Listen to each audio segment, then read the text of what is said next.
네, 2024학년도 수능 해설 강의 시작하도록 하겠습니다. 4번에서 7번까지는 지금 이제 독서 지문인데요. 경마식 보도라는 것을 주제로 하는 지문입니다. 근데 이 경마식 보도라는 것은 이미 이제 EBS에 한번 수록되었던 그 제재글이었거든요. 그래서 EBS 연계 교재를 좀 자세히 보셨던 학생이라면 경마식 보도 지문을 쉽게 이해하고 문제를 빠르게 풀 수 있었을 것으로 예측이 됩니다. 그래서 이번 수능에서 더 확실해진 것이 EBS 독서 영역에서도 연계율이 굉장히 뚜렷한 경향을 보이기 때문에 EBS 독서를 소홀히 할 수 없다라는 것이 이제 확인되었다라고 볼 수가 있고, 이제 문제 해설을 시작해 보도록 하겠습니다. 지금 문제를 빠르게 훑어보게 되면 이제 4번은 기억에 대한 설명으로 가장 적절한 것은 해서 경마식 보도라는 개념을 얼마나 잘 파악을 하고 있느냐, 세부 내용을 얼마나 잘 파악을 하고 있느냐, 이런 문제가 되는 것이거든요. 그래서 경마식 보도의 개념이 나오는 부분으로 우리가 자세히 보게 되면은 이 문제를 빨리 풀 수 있을 것으로 보이고요. 그 다음에 5번은 윗글을 알 수 있는 내용으로 적절하지 않은 것은 이라고 해서 이제 내용 일치 문제가 되는데 이거는 전체 이 문단을 다 봐야 풀 수 있는 그런 문제로 보여지죠. 자, 그 다음에 6번 같은 경우는 니은과 관련해서 A와 B의 입장에 대한 반응으로 가장 적절한 것은 이라고 얘기했습니다. 근데 빠르게 한번 보니까 A 같은 경우에는 이제 다수 의견이고, 그다음에 B 같은 경우에는 소수 의견이란 말이에요. 뭔가 우리가 이제 예측을 했을 때 다수 의견과 소수 의견의 차이가 있을 것이다. 그 차이를 파악을 해서 이제 우리가 이것을 비교하게 되면 이제 문제를 빠르게 풀 수가 있겠죠, 그죠? 그래서 이거는 좀 이것과 관련된 문단을 이제 꼼꼼하게 읽어서 다수 의견과 소수 의견이 말하고자 하는 바를 파악을 해야 되겠습니다. 자, 그다음에 이제 7번 같은 문제는 보게 됐더니 이제 가다에 따라서 이제 언론 보도를 평가해라라고 했으니까 가다의 조건을 우리가 잘 따지게 되면 문제를 잘 풀 수 있을 것 같거든요. 그래서 이제 본문을 보고 이제 문제를 해설을 하도록 하겠습니다. 아무래도 해설 강의니까 이제 문제를 이제 이 본문을 이제 해설한 다음에 문제를 해설을 하는 것이 낫다라고 생각이 되거든요. 그래서 본문을 빠르게 보고 문제를 보도록 할게요. 자, 먼저 기억에서 벌써 이제 기억이 나왔어요. 자, 경마식 보도는 경마 중계를 하듯이 지지율 변화나 득표율을 예측하는 등 집중 보도하는 선거 방송의 한 방식이다라고 하면서 이제 개념부터 먼저 설명을 하고 있습니다. 경마식 보도의 개념. 자, 그러면 이제 경마식 보도라는 것이 어떤 특징을 가지냐 봤더니 선거일이 가까워질수록 증가한대요. 그 다음에 이제 시청자들의 요구에도 부응을 하고, 그 다음에 방송사로서로도 이제 매일 새로운 뉴스를 제공하는 방편이 된대요. 자, 그런데 지금 이 중에서도 특히 장점이 있는데, 이 장점 부분은 한번 봐야 되겠죠? 정치에 무관심한 유권자들의 선거 참여, 정치 참여를 독려하는 장점이 있다. 그래서 이 선거의 경마식 보도 같은 경우에도 선거에 무관심한 유권자라고 해도 이 보도를 보면 관심을 가질 수밖에 없다라는 그런 장점이 있다라는 거예요. 그런데 우리는 또 단점이 나오면 단점을 또 자세히 봐야 되겠죠. 자, 단점을 보게 됐더니 이제 흥미를 돋우는 데 치중하는 경마식 보도가 선거의 주요 의제를 도외시하고 경쟁 결과에 초점을 맞춰서 보도하기 때문에 공정성을 저해한대요. 자, 그러면은 이것이 이제 경마식 보도의 단점이다. 결국 단점이라는 것은 이것의 한계이고 문제점이 된다라는 거잖아요. 그런데 우리가 이제 너무 많은 이제 경험상 알 수 있습니다. 한계나 문제점이 나오면 그 다음에 어떤 내용으로 글이 전개가 되느냐. 바로 이제 이것의 단점과 문제점을 보완할 수 있는 대안 방안 등이 나올 수 있다라는 거죠. 그죠? 그래서 이것이 나올 가능성이 굉장히 높으니까 우리가 2, 3문단의 내용이 이 대안과 방안이겠거니 하고 예측하면서 읽을 수 있다라는 거죠. 그래서 2, 3문단에서 아마 뭐 그런 내용을 이제 쭉 얘기를 할 것이다. 자, 그렇게 봤더니, 자, 2문단에서 이제 뭐라고 얘기하냐면, 자, 그래서 경마식 보도에 문제점을 줄이려는 조치가 있다라고 하면서 바로 이 대안과 방안에 대해서 얘기를 합니다. 그 문제점을 줄이려는 조치가 뭐냐? 바로 공직선거법의 규정에 따른 거라고 얘기를 하는데요. 자, 공직선거법의 규정에 따르면 자, 그러면은 뭐 어떻게 막겠다라고 얘기를 하고 있냐면 당선인의 예상케 하는 여론조사를 실시하는 것은 언제든지 가능하대요. 그러니까 여론조사는 뭐 언제든지 가능하다. 자, 그런데 뭐라고 얘기하냐? 그 결과의 보도는 선거일 6일 전부터 투표 마감 시작까지 금지된대요. 그러니까 여론조사 하는 거는 괜찮아. 언제든지. 하지만 이것을 보도하는 것은 6일 전부터는 안 된다라고 얘기하는 것이 이제 공직선거법의 설명입니다. 자, 그러면은 이러한 규정이 국민의 알 권리와 언론의 자유를 침해하는지에 대해서 이제 헌법재판소가 뭐라고 얘기했냐면, 아, 이게 신뢰할 수 있는 여론조사 결과라고 하더라도 선거일에 임박해서 보도하면 선거에 영향을 끼칠 수 있다면서 합헌 결정을 내렸대요. 그러니까 어쨌든 뭐가 합헌 결정이다? 이 공직선거법에 따라서 여론조사 보도를 6일 전에 하지 않는 것은 합헌이라는 거죠. 그죠? 그래서 이것을 여러분들이 좀 잘 봐야 될 것 같고요.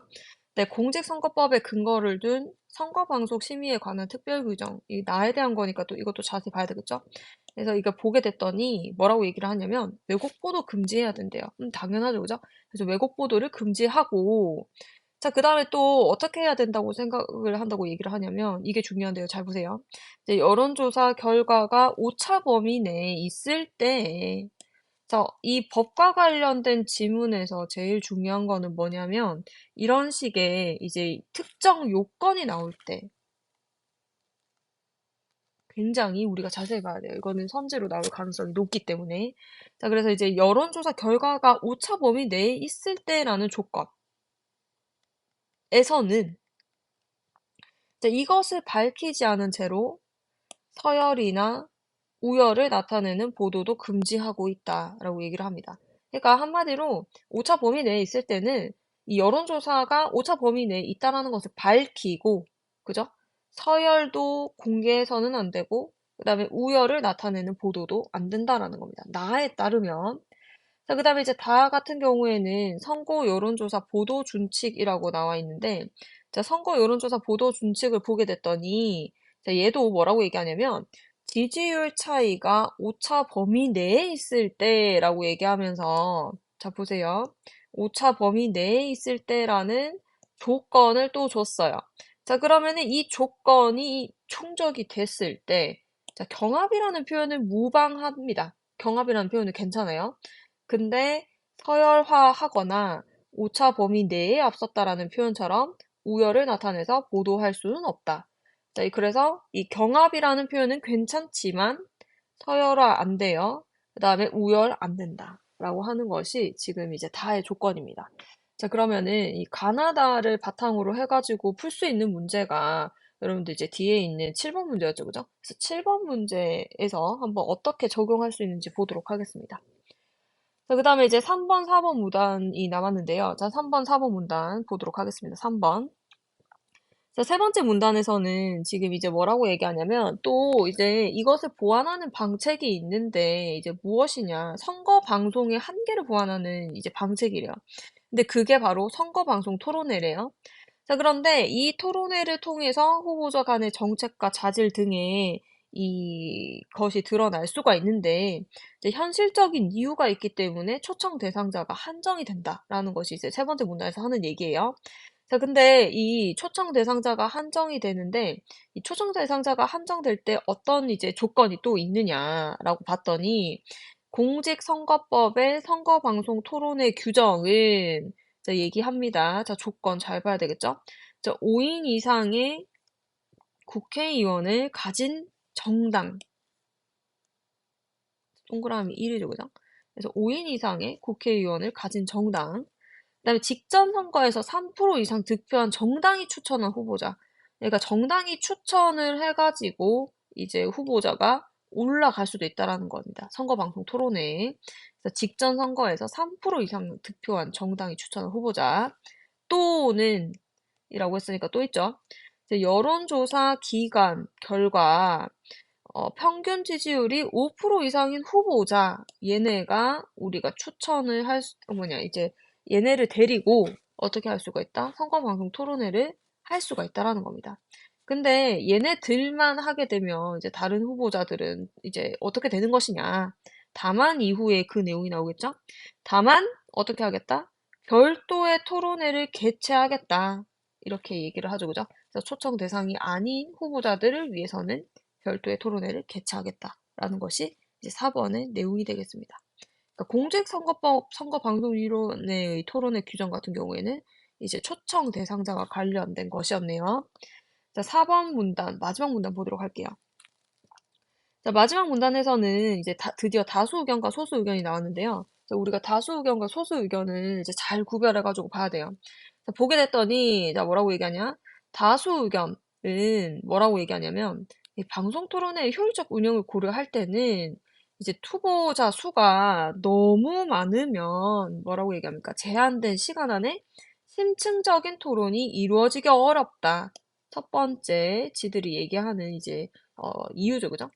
그 다음에 고라고 했으니까 두 번째, 이제 유권자들도 관심이 있는 큰 후보자들의 정책 및 자질을 직접 비교하기 어렵다라는 그 점을 지적하면서 이 규정이, 그러니까 인원을 이제 제한하는 이 규정이 굉장히 합리적이라고 보았다라는 거예요.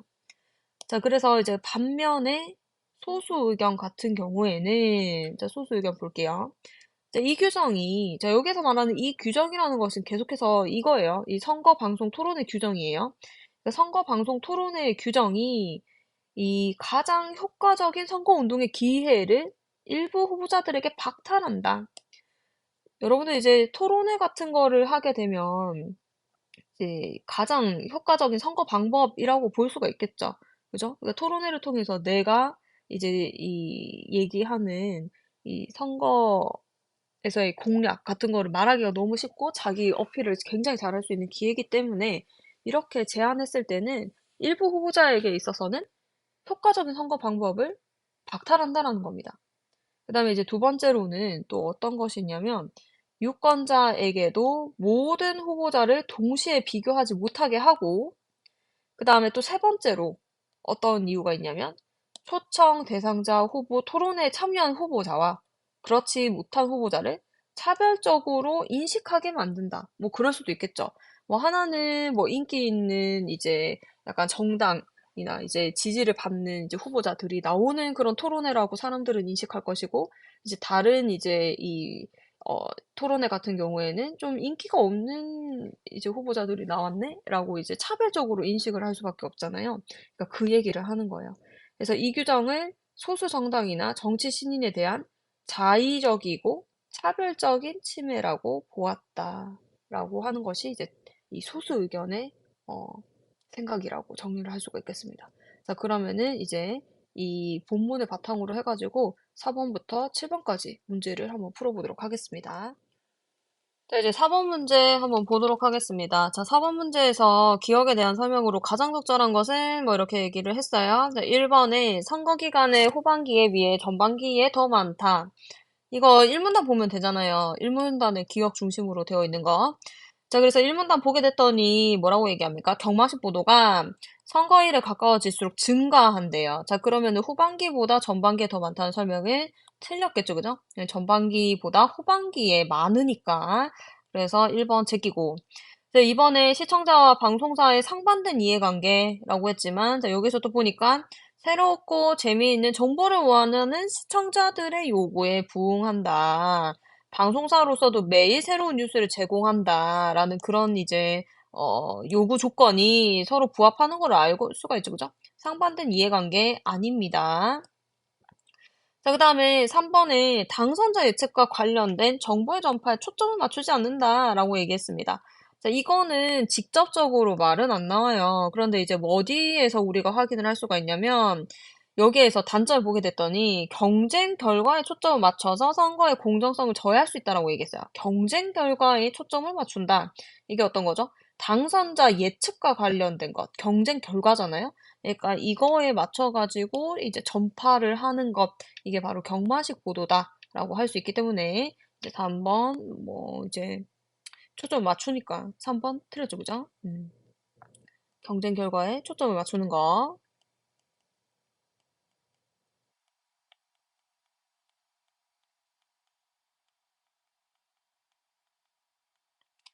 자, 4번에 선거의 핵심 의제에 관한 후보자들의 입장을 보도를 뭐 중시한다라고 했는데 도외시한다 라고 했었어요. 지금 이거 다 1문단에서 확인할 수 있는 거야.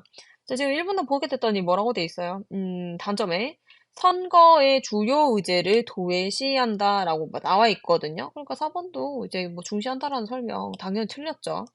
자, 5번 한번 보니까 뭐 정치에 관심 없던 유권자들이 선거에 관심을 갖도록 붙동는데요. 이거 아까 장점으로 나왔던 내용이네요. 그죠? 장점에 보게 됐더니 뭐 정치에 무관심한 선거 유권자들도 선거 참여할 수 있고 정치 참여를 독려하게끔 하는 그런 장점이 있다라고 얘기를 했기 때문에 5번 정답이 되겠습니다. 가장 적절한 거.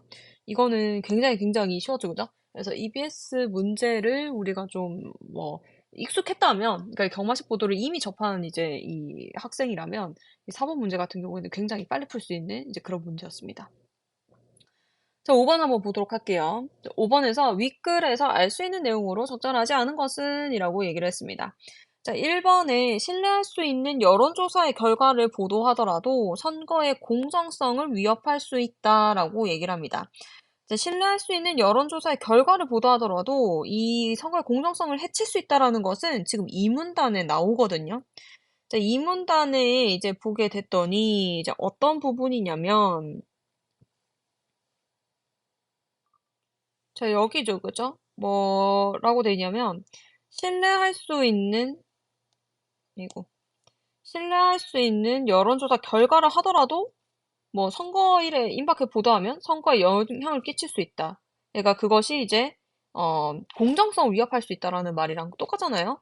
그러니까 1번 뭐 알 수 있는 내용입니다. 그래서 정답 아니죠. 자, 그 다음에 또 이제 2번을 보게 됐더니 뭐 정당의 추천을 받지 못하도 선거 방송의 초청 대상 후보자 토론에 참여할 수 있다라고 얘기를 했어요.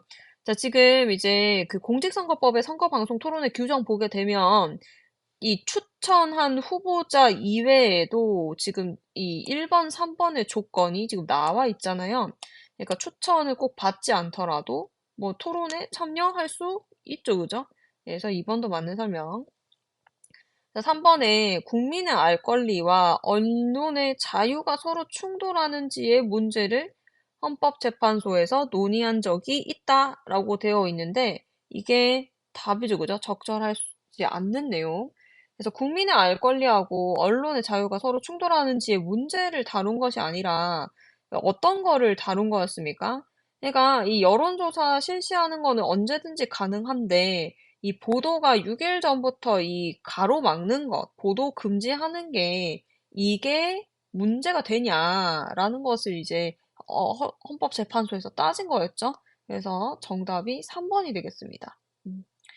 자, 4번에 이제 선거일에 당선인 예측 선거 조사를 실시하고 투표 마감 시각 이후에 그 결과를 보도할 수 있다라고 했는데 이후에 그 결과를 보도할 수 있죠, 그죠? 맞는 설명입니다.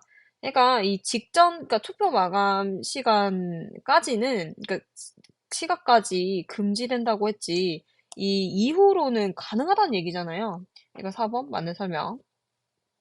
5번에 공직선거법에서는 선거운동의 기회가 모든 후보자에게 균등하게 배분되지 못하도록 하는 규정이 있다라고 했는데 이게 바로 뭡니까? 공직선거법의 선거방송 토론회 규정에 따라서 이 선별적으로 토론회를 실시하는 그 내용이었죠. 그죠? 그래서 정답은 3번이 되겠습니다. 자, 이제 대망의 이제 6번 문제네요. 이제 6번 문제 한번 보도록 할게요. 자, 6번 문제 보게 되면 니은과 관련해서 A와 B의 입장에 대한 반응으로 가장 적절한 것을 골라라. 자, 그래서 이제 니은은 뭐였냐면 이제 공직선거법의 선거방송 토론회 규정이었어요. 근데 이게 3문단에서 이걸 얘기를 했다면 4문단에서는 어떤 얘기를 했었냐면 야, 다수 의견이랑 소수 의견의 입장 차이가 있다. 소수 의견은 이래 해서 이 니은을 반대하고 다수 의견은 이래 이래 이래해서 이제 니은을 찬성한다. 뭐 그런 내용이었잖아요. 이제 우리가 그거를 꼼꼼히 읽었으니까 이제 다수 의견과 소수 의견의 이 입장 차이를 생각하면서 이제 문제를 보도록 하겠습니다. 네, 1번에 이제 선거 방송 초청 후보자 토론회에서 후보자들이 심층적인 토론을 하지 못한 원인이 시간의 제한이나 뭐 참여한 후보자의 수와 관계가 없다면 A의 입장은 강화되겠군이라고 이야기를 했어요. 자, 그런데 지금 여기에서 이제 뭐라고 얘기를 하냐면, 어, 다수 의견을 보게 됐더니 제한된 시간 안에 심층적인 토론이 이루어지기가 어렵으니까 어떻게 하자? 그냥 소수만 모아가지고 이제 그 토론회를 열자라는 그런 내용이었잖아요. 그래서 이 수가 관계가 있어야 이 다수 의견이 강화가 되겠죠, 그죠? 자, 그러니까 1번은 적절하지 못한 설명입니다. 그래서 1번 아니고요. 그래서 약화되겠군이 맞겠죠, 그죠? 자, 그 다음에 이번에 주요 후보자의 정책이 가진 치명적인 허점을 지적하고 좋은 대안을 제시해 유명해진 정치 신인이 있대요. 정치 신인이야. 근데 정치 신인이 선거 방송 초청 대상자 후보 토론에 초청받지 못한다면 A의 입장이 약화되겠군이라고 얘기를 했습니다. 자, 그런데 우리 다시 한번 자, 다수 의견 A 입장 보도록 할게요. 자, A 입장이 뭐라고 얘기하냐면 여기서 봐봐. 유권자들도 관심이 큰 후보자들의 정책 및 자질을 직접 비교하기 어렵다. 라는 점을 지적하면서 이제 애들 몇 명만 추려서 이제 우리가 후보자 토론을 해야 해. 이게 다수 의견이었잖아요. 근데 선지에서의 이 정치 신인은 굉장히 유명해지고 치명적 허점을 지적하는 그런 이제 좋은 후보자란 말이에요. 근데 후보자가 이제 만약에 이 규정 때문에 초청받지 못했다면 A의 입장과 상반되는 사례가 되는 거죠, 그죠? 그러니까 당연히 A의 입장, 다수의 입장이 약화되겠다라는 그런 설명은 맞는 설명이 되겠습니다. 그래서 정답은 2번. 3번에 선거방송 초청 대상 후보자 토론회에 참여할 적정 토론자의 수를 제한하는 기준이 국민의 합의에 의해 결정되었기 때문에 자의적이 아닌 것이라고 한다면 B의 입장은 강화되겠군이라고 이야기를 했습니다. 자, 그런데 B는 이제 뭐라고 얘기했었어요? 마지막에 야, 이거는 자의적이고 차별적인 침해야 라고 이제 이 규정을 비판을 했단 말이에요. 그러니까 자의적인 것이라고 했던 이제 B의 입장이었기 때문에 이건 B의 입장이라고 볼 수가 없는 선지라고 판단을 할 수가 있겠죠. 자, 그래서 3번 틀린 내용입니다. 자, 4번. 어떤 후보자가 지지율이 낮은 후보자 간의 별도 토론회에서 뛰어난 정치 역량을 보여주었음에도 그 토론회에 참여했다는 이유만으로 지지율이 떨어진다면? 이라고 얘기했어요. 자, 그러면은 이제 그 토론회에 참여했다는 이유만으로 이제 지지율이 떨어졌다라는 것은 이제 어떻게 되는 겁니까? 선별적으로 지금 이제 이 유권자들이 생각을 한다라는 거잖아요. 차별적으로. B의 입장이랑 같은 입장이죠. 자, 그러니까 약화되는 것이 아니라 강화된다라는 것이 더 맞는 설명이겠네요. 자, 그래서 이제 4번도 여러분들 틀린 설명이 되겠습니다. 자, 4번 제끼고요. 자, 5번에 유권자들이 뛰어난 역량을 가진 소수 정당 후보자를 주요 후보자들과 동시에 비교할 수 있는 가장 효율적인 방법이 선거 방송 초청 대사 후보자 토론회라면 B의 입장은 약화되겠군이라고 얘기했습니다. 그런데 이제 얘가 뭐라고 했어요? 초청 대상 후보자들을 이렇게 선별적으로 하게 된다면 유권자에게도 모든 후보자를 동시에 비교하지 못하게 한다. 그렇기 때문에 이거는 잘못된 것이다 라고 얘기하는 것이 B의 입장이잖아요. 자, 그러니까 B의 입장과 이 선지 내용이 이제 일치하죠, 그죠? 그러니까 강화된다라고 봐야 되겠지. 자, 그러니까 정답은 2번이 되겠습니다.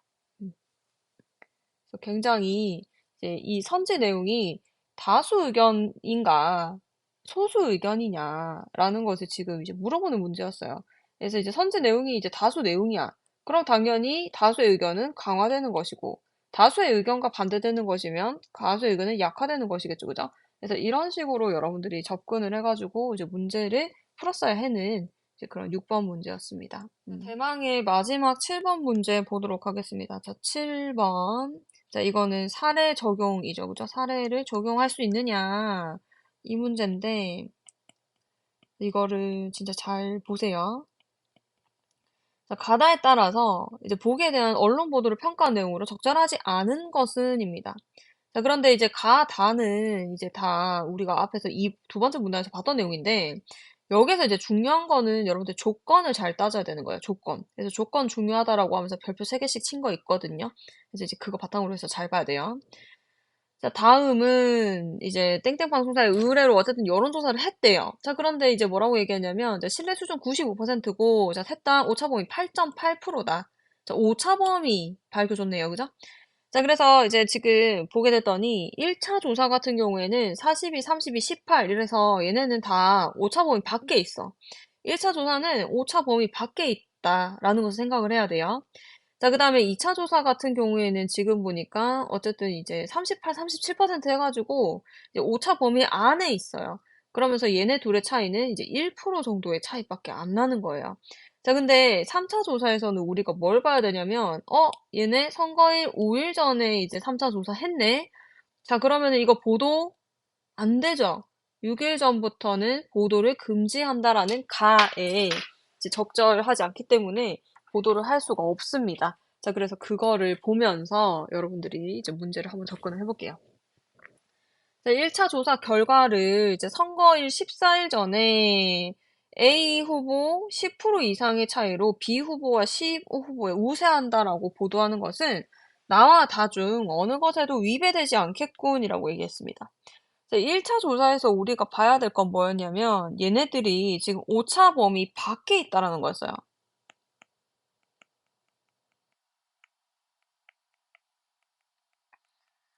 오차 범위 밖에 있으면은 이거 볼 필요도 없잖아요. 지금 보게 되면 뭐라고 얘기합니까? 나에서 여론조사 결과가 오차 범위 내에 있을 때라는 조건 달았고, 자, 다도 이제 오차 범위 내에 있을 때라는 조건이 있거든요. 그러니까 오차 범위 바뀌면 이제 적용 대상이 아닌 거예요. 그러니까 조건을 위배하는 거죠. 자, 그러니까 이렇게 보도해도 뭐 상관은 없겠죠, 그죠? 나와 다는 오차 범위 내라는 조건이 있기 때문에 그래서 뭐 1번 어떤 것에도 위배되지 않는다 설명 맞습니다. 그래서 1번 제끼고요. 이제 이번에 2차 조사 결과를 선거일 9일 전에 자 A 후보는 B 후보에 조금 앞서고 C 후보는 3위라고 보도하는 것은 나에 위배되지만 다에는 위배되지 않겠군이라고 얘기를 했어요. 자, 지금 이제 이거 같은 경우에는 이제 지금 나에는 위배 되겠죠. 그죠? 지금 오차 범위 내에 있다라는 조건을 만족시키면서 자, 그러면서 뭐라고 얘기했습니까? 자, A 후보 앞서고 C 후보는 3위 이렇게 얘기한 것은 서열과 우열을 얘기해서는 안 된다는 보도 원칙을 지금 어긴 거예요. 자, 그러니까 위배됐다라는 설명은 위배됐다는 설명은 맞습니다. 근데 다에서도 뭐라고 얘기를 했었냐면, 이 조사, 2차 조사 결과를 보게 됐을 때, 다에서도 지금 이제, 지지율 차이가 오차 범위 내에 있을 때라는 조건을 줬거든요. 근데 지금 2차 조사 결과 보게 되면은 오차 범위 안에 있죠. 얘네 둘의 차이가 1%니까. 그래서 이제 이 오차 범위 내에 있기 때문에 똑같이 서열과 우열을 보도하는 것은 위배되는 것이죠. 그죠? 그러니까 2번이 적절하지 않은 것으로 정답을 찾을 수가 있겠습니다. 자, 3차 조사 결과를 선거일 4일 전에 A 후보는 오차 범위 내에서 1위라고 보도를 하는 것은 가와 다에 모두 위배되겠군이라고 얘기를 했어요. 자, 그런데 지금 보니까 이제 뭐라고 얘기했어요? 자, 가 같은 경우에는 이제 선거일 6일 전에는 뭐 이제 뭐 조사하는 건 상관없는데 보도는 하지 마라 라고 했던 게 이제 가였잖아요. 근데 3차 조사 언제 실시했냐면 5일 전에 실시했거든요. 그러니까 보도하면 안 돼요. 그러니까 가에 위배되는 거 맞죠, 그죠? 그리고 오차 범위 내에서 일위라고 이제 서열 표현을 쓰게 되면 이거 어떻습니까? 다를 위반하는 것이기 때문에 3번도 역시 이제 맞는 설명이죠. 자, 4번에 1차 조사 결과를 선거 14일 전에 A 후보 1위, B 후보 2위, C 후보 3위라고 보도하는 것은 나에 위배되지 않고라고 얘기를 했어요. 자, 1차 조사 결과는 여러분들 지금 계속해서 반복해서 얘기하지만 이거는 오차 범위 밖에 있어요. 그러니까 오차 범위 밖에 있다 보니까 이거를 뭐 1위, 2위, 3위라고 보도하는 것은 이거는 뭐 상관없죠, 그죠? 그러니까 위배되지 않아요. 자, 그런데 2차 조사 결과를 9일 전에 같은 표현으로, 자, 2차 조사로 바뀌었어요. 2차 조사 결과를 9일 전에 같은 표현으로 보도하는 것은 다에 위배되겠죠. 그러니까 왜냐하면 얘네는 지금 이제 다에 따르면 이, 아까 뭐라고 얘기를 했었죠? 다에 따르면 이제 그 지지율 차이가 이제 오차 범위 내에 있을 때 경합이라는 표현은 괜찮지만 뭐라고 얘기했습니까? 서열 안 되고 그 우열 보도하면 안 된다라고 얘기했죠. 그래서 2차 조사는 지금 이제 이 경합 범위 안에 있기 때문에 오차 범위 안에 있기 때문에 이런 서열 표현 쓰면은 안 되겠습니다. 그래서 4번도 맞는 설명. 자, 5번 같은 경우를 보게 됐더니, 자, 뭐라고 얘기하냐면, 2차 조사 결과를 9일 전에 B 후보, A 후보와 오차 범위 내 경합이라고 보도하는 것은 다에 위배되지 않고, 자, 오차 범위 내에 경합하는 거라고 밝히고 있죠. 그래서 경합이라는 것까지는 써도 괜찮다라고 다해서 얘기했었거든요. 그러니까 위배되지 않는 거 맞아요. 근데 3차 조사 결과를 4일 전에 같은 표현으로 보도하는 것은 가해 위배되겠군이라고 얘기했는데 가해 위배되겠죠. 6일 전부터는 보도 금지니까 자 그래서 맞는 설명이라고 볼 수가 있겠습니다. 자 이렇게 해가지고 이제 그 대학 수학 능력 시험 두 번째 독서 세트 4에서 7번 문제까지 풀이를 다 했습니다. 어, 아무래도 지금 이제 이번 수능은 좀 이제 난이도가 좀 높았던 만큼 학생들에게 어렵게 느껴졌을 테지만 지금 경마식 보도 같은 경우에는 EBS에 수록되어 있는 제재글이란 말이에요. 그래서 얼마나 이제 EBS 독서까지 연계해서 잘 공부를 했느냐가 좀 중요했던 것 같던 시험 세트였습니다.